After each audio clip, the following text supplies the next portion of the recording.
मंदिरों के शहर में यहाँ यात्राएं चलती ही रहती हैं। एक यात्रा जन सहभागिता यात्रा जो है वो निकाली गई है और ये यात्रा राजकुमार जो सोशल एक्टिविस्ट आरटीआई एक्टिविस्ट हैं उनकी तरफ से निकाली गई है।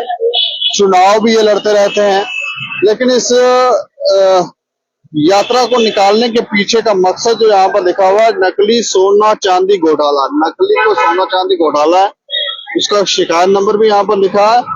पिछले 11 वर्षों से भूमिगत 11 वर्षों से भूमिगत 11 वर्ष तो हमें लगता है बहुत ज्यादा समय हो गया, लेकिन ये यात्रा इनसे जानते हैं, राजकुमार जी हमारे साथ हैं, इनसे जानते हैं कि ये यात्रा क्यों निकाली। अच्छा, ये यात्रा निकालने का क्या मकसद है? दीपी जी, सबसे पहले तो आपको जय माता की और आपका बहुत बहुत धन्यवाद। ये यात्रा जो है ये हिंदू धर्म की आस्था के साथ बहुत बड़ा खिलवाड़ है। जैसे आपने देखा कि अयोध्या में श्री राम मंदिर जी के साथ हुआ और काशी में जो हुआ, उसके बाद जो अपना केदारनाथ जी में हुआ 228 किलो का, ये एक मामला था। ये मैंने आरटीए के तहत 2015 में राइज किया था कि मां वैष्णो देवी के अंदर पिछले 5 सालों से कितना सोना चांदी जो है डिवोटी ने वहां पे डिवोट किया है, चढ़ाया है, और उसमें जो एमएमटीसी की रिपोर्ट है उसके मुताबिक आपके पास कितनी ट्रांसपेरेंसी और कितना आपके पास बकाया। हमें उस टाइम बिल्कुल भी गुंजाइश नहीं थी और हमें इस बात की कभी उम्मीद भी नहीं हुई कि वहां पे भी इतने बड़े बड़े घोटाले हो सकते हैं।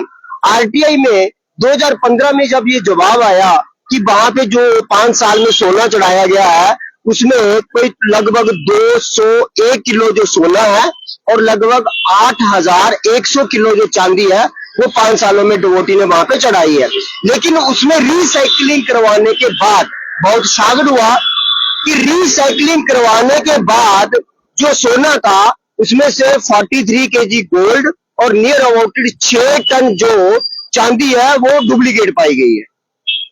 हम बड़े शॉक्ड हो गए कि क्या हिंदुस्तान के अंदर इतना कुछ होता है, क्या हिंदुस्तान के अंदर इतना कुछ पॉसिबल है कि जो आस्था के केंद्र है, जो हिंदू धर्म की मां जगजननी मां वैष्णो देवी है, उसके साथ भी जो है वो लोग ठगी कर रहे हैं।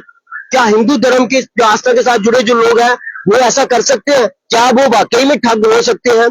उसके लिए हमने सबसे पहले आर्टिकल 32 की जो एक बिल थी वो माननीय महोदय सुप्रीम कोर्ट को भेजी, हाई कोर्ट को भेजी। हाई कोर्ट का तो हमको पता था कि अंडरस्टूड है ये डिनाई करेगा, क्योंकि उस टाइम जो थी वो लोगों की चुनी हुई सरकार थी, एलजी रूल था नहीं, लेकिन उन्होंने डिनाई किया। उसके बाद मैंने अपने लेवल पे आर्टिकल 32 के बाद मैंने माननीय महोदय प्रधानमंत्री जी के कार्यालय में भेजी। वहां से होम डिपार्टमेंट से होकर जो मैंने कंप्लेन नंबर पीछे लिखा हुआ है 2001/1 com.02, तो उसके बाद जब ये कंप्लेन जो है जम्मू के चीफ सेक्रेटरी के पास पहुंची तो 2 साल के बाद जब इन्होंने कोई कार्रवाई नहीं की, किसी भी नेशनल एजेंसी या स्टेट एजेंसी को नहीं भेजा। पहली बात तो ये कि ये फॉरवर्ड ही गलत हुई थी, क्योंकि ये मैटर जो था ये नेशनल एजेंसी का मैटर था, ये स्टेट एजेंसी का मैटर ही नहीं था। लेकिन चलिए उन्होंने भेजा है, देर आए दुरुस्त है, कुछ ना आया, किया उन्होंने।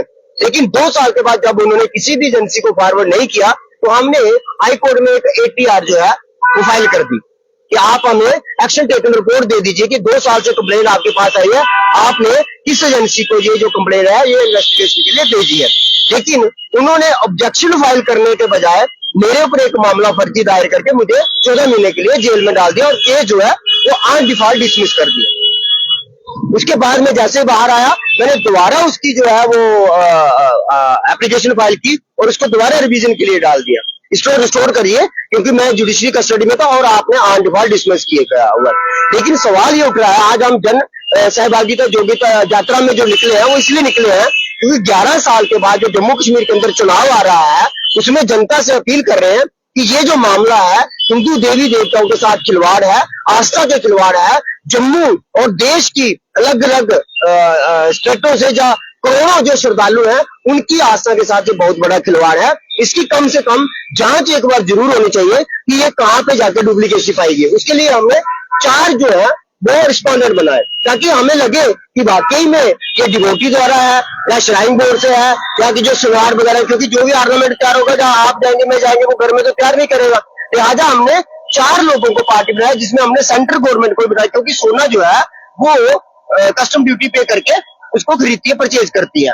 तो हमने उनको भी पार्टी बनाया, लेकिन पिछले 11 सालों से मुझे 14 महीने जेल में रखा, हरास किया, फर्जी मामले दर्ज किए, लेकिन सरकार जो है वो जांच करवाने के लिए तैयार नहीं है। इनफैक्ट एलजी को भी मैंने कम से कम 4 से 5 रिमाइंडर दिए, होम मिनिस्ट्री को मैंने 4 से 5 रिमाइंडर दिए कि सर पिछले 11 साल से कंप्लेंट जो है हिंदू आस्था से खिलवाड़ है, आस्था के साथ खिलवाड़ है, धर्म के साथ खिलवाड़ है, लेकिन आज तक किसी ने भी जो सरकार का दावा है करप्शन मुक्त और जीरो टॉलरेंस का जो सरकार का दावा है, वो इस कंप्लेंट के ऊपर कम से कम मेरे पास, मैंने पहले भी आपको कहा था कि 20,000 करोड़ के स्कैम है, लेकिन उसमें से ये स्कैम जो है ये टॉप पे है।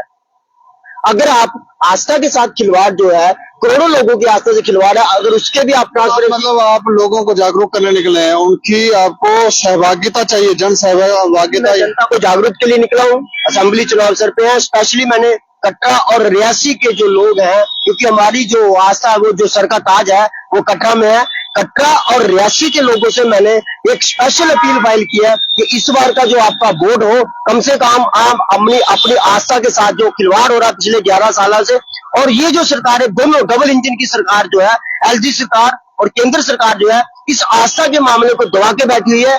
आप इनको बायकॉट करें और इनके चुनाव से बाहर निकले, ताकि कम से कम जो हमारी आस्था, जो जैसे राम मंदिर की आस्था चली वो भी दबाई गई, जिस तरह से अभी लेटेस्ट 228 किलो सोना जो है वो केदारनाथ से गायब हुआ। सवाल ये है कि सरकार की जो नाकामी है वो लगातार जो है वो जनता के खिलाफ जा रही है, जनता को गुमराह किया जाता है। ये यात्रा जो है कहाँ से शुरू होगी, इसमें लोग कैसे भागीदार बन सकते हैं, वो थोड़ा बताइए। देखिए, मैं आपको पहले बता रहा हूँ कि मैंने जो चुनाव लड़ा वो भी मैंने इंडिपेंडेंट लड़ा, लोगों को जागरूक किया, उसमें मेरे को इनकरेजमेंट भी मिला। अभी भी मैं जो यात्रा है, क्योंकि जनता जो है वो जनता इस चीज को माइंड करती है। जनता कितने लोग हैं, जिस दिन मैंने स्टार्ट की थी उस दिन भी मेरे साथ ग्रुप था। अब जैसे मैं रोड पे चलता हूँ, ये पंपलेट मैंने बनाया हुआ है, ये पंपलेट जो है वो जनता के हाथ में होता है और जनता इस पंपलेट से अवेयर होती है। जनता इस पंपलेट से अवेयर है, इसमें क्लियर लिखा हुआ है कि कहां कहां पे कैसे कैसे ये जो शिकायत है कहां से निकली, कहां चली और कैसे पिछले 11 साल से दबाई हुई है।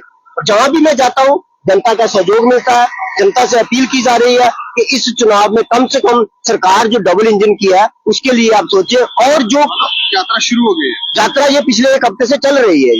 ये यात्रा कहां से कहां तक? अभी मैंने जम्मू से निकला था, अभी पहले मैंने जम्मू आधा किया कवर, उसके बाद मैं नगरोटा चला गया, नगरोटा के बाद में जो अपना कटरा का रूट है वो किया हुआ। अभी मेरा 1-2 दिन में जो रियासी का टूर है वो बन रहा है, उसके बाद मैं आगे निकलूंगा। जहां जहां मुझे जम्मू के अंदर जाना पड़ेगा मैं जाऊंगा, लेकिन जनता को हिंदू, मतलब इसमें मेंशन है ऊपर लिखा हुआ आपने, प्यारे कटरा और रियासी, क्योंकि कटरा जो है वो हमारी धर्म नगरी का एक बहुत बड़ा केंद्र है, धर्म नगरी आस्था का एक बहुत बड़ा केंद्र है।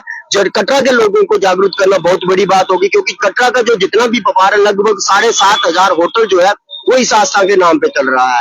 वहाँ की जो जनता है, वह कटरा की जो पहचान है, आज अगर आपके सामने कटरा के अंदर जो होटल बने हैं, कटरा के अंदर जो रेलवे स्टेशन बना है, कटरा के लिए जो 6 लेन प्रोजेक्ट जा रहा है वो करोड़ रुपए का प्रोजेक्ट है। वो किसके लिए? माँ वैष्णो देवी के नाम पे, वहां पे गंडोला रेल है, इसके लिए, श्रद्धालुओं के लिए। अगर आप श्रद्धालुओं के साथ इतना बड़ा खिलवाड़ कर रहे हैं, अगर आप हिंदुस्तान में चले जाइए, इतने बड़े बड़े क्या छोटे छोटे ट्रस्ट है, वहां पे श्रद्धालुओं के लिए लंगर का इंतजाम किया, लेकिन इस श्राइन बोर्ड में आज तक इतनी चर्चा हो रही है। लगभग हर साल ऐसा कोई वर्ष नहीं है जिसमें कम से कम 70 लाख से कम जो श्रद्धालु आते हो, लेकिन जो पैसा है वो कहाँ यूटिलाइज हो रहा है, वो जो पैसा है वो कहाँ जा रहा है? श्रद्धालुओं के लिए वहां पे 1 रुपए की भी जो व्यवस्था वो है श्राइन बोर्ड नहीं कर रहा है। और उल्टा जो वहां के बारीदार है, बारीदारों के साथ जो सरकार है, श्राइन बोर्ड है, इतनी बदसलूकी से पेश आ रहा है, इतनी उनके साथ पारदर्शिता के साथ उनको खिलाफ के चले आया, इतनी उनके साथ पार्शलिटी की जा रही है कि हद से ज्यादा है। और बारीदार जो है वो लगातार एकजुट होकर अलग अलग वैल्यूओं पे चलते हैं, और ये सरकार का एक नियम रहा है, जितने भी बारीदार से है उनको पार्ट्स में बांट दिया जाता है। और बारीदार वहां पे इतनी बुरी तरह से हरास हो रहे हैं। मैं बारीदारों से भी अपील करूंगा कि इस बार आप भी एक बार अपने हक हकूक के लिए श्राइन बोर्ड को सब्जेक्ट करने के लिए हम कोशिश करेंगे। हमारी एक एजुकेशन चल पड़ी है, अगर कोशिश करेंगे इस चुनाव के बाद, अगर हमें भाषण टू डेथ करना पड़ा यहाँ से श्राइन बोर्ड को खत्म करने के लिए, बारीदारों के सामने लाने के लिए, तो ये बहुत बड़ा इश्यू बनके जम्मू कश्मीर की आस्था के अंदर सामने आएगा। और बारीदारों से स्पेशल अपील करता हूँ कि आप एकजुट होकर एक सामने आ जाइए और इस आस्था के केंद्र को बचाने की हमारे साथ सहयोग करें, हमें मदद करें, ताकि हम जो हिंदू धर्म के साथ, जो आस्था के साथ खिलवाड़ हो रहा है। और लगातार मैंने देखा है, ये प्लस पॉइंट मैं आपके लिए लेना चाहूंगा, 2 मिनट का टाइम लेना चाहूंगा। जो श्राइन बोर्ड है उसके अंदर आज की तारीख में ऑलमोस्ट 90% जो अपर स्टाफ है वो बाहर से है। ना तो वो किसी की अपॉइंटमेंट सुनते हैं, ना वो किसी की सुनते हैं, और ना ही वो पारदर्शिता से कोई ट्रांसपेरेंसी से वहां पे काम करते हैं।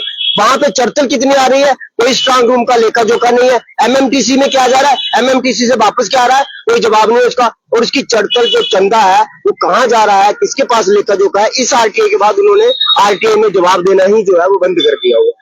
ये भी एक बहुत बड़ी बात है, इस आरटीआई के बाद उन्होंने आरटीआई में जवाब देना ही बंद कर दिया हुआ है।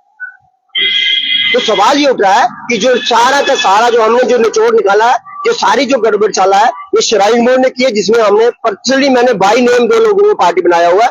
वो एमएन बोरा थे चेयरमैन, और उसके साथ जो वहां के सीईओ थे वो एक भंडारी थे, और दूसरा जो अजीत कुमार साहू थे।